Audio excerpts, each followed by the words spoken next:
کبوتر ایک ایسا خوبصورت اور دلکش پرندہ ہے جو ہر کسی کو اچھا لگتا ہے۔ کہتے ہیں کبوتر وہ پرندہ ہے جس کے لیے حضرت نوح علیہ السلام نے امن و سلامتی کی دعا فرمائی تھی۔ آج اس ویڈیو میں یہی بات کریں گے کہ کبوتر کو گھر میں پالنا کیسا ہے اور یہ بددعا کب اور کیوں دیتا ہے۔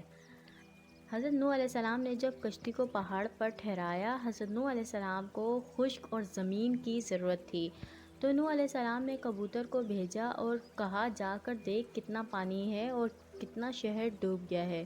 تو کبوتر گیا اور اس نے دیکھا ہر جگہ پانی ہے اور زمین نظر نہیں آ رہی ہے، اس لیے کبوتر زیتون کا پتا لے آیا۔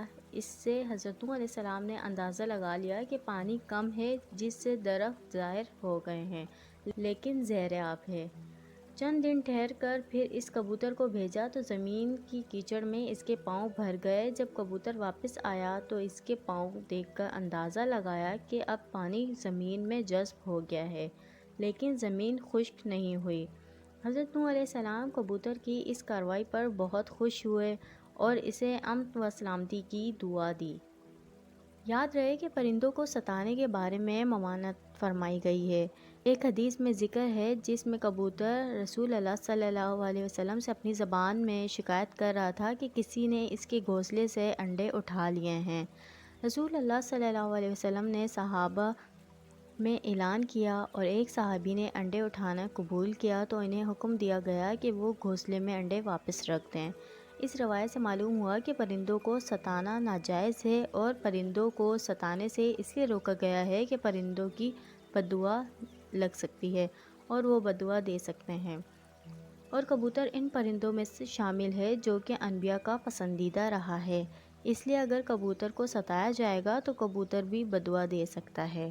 حدیث میں ہے کہ گھریلو کبوتر خدا کو بہت یاد کرتے ہیں، اہل بیت کو دوست سمجھتے ہیں اور صحابہ خانوں کو دعا دیتے ہیں کہ اللہ تعالیٰ تمہیں برکت دے۔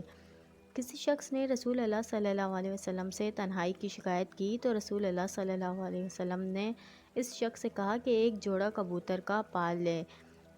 فرمایا کبوتر پیغمبروں کے پرندوں میں سے ہیں، کبوتر گھر میں رکھو، کیونکہ حضرت نوح علیہ السلام نے کبوتر کو پسند کیا ہے اور دعا دی کہ کسی پرندے پر اتنا پیار نہیں آتا جتنا کبوتر پر آتا ہے، اور فرمایا جس گھر میں کبوتر ہو وہ گھر جنوں کی آفتوں سے دور رہیں گے، کیونکہ جنوں کے بچے بھی کھیلتے پھرتے رہتے ہیں، جس گھر میں کبوتر ہوتے ہیں وہ ان میں مشغول رہتے ہیں۔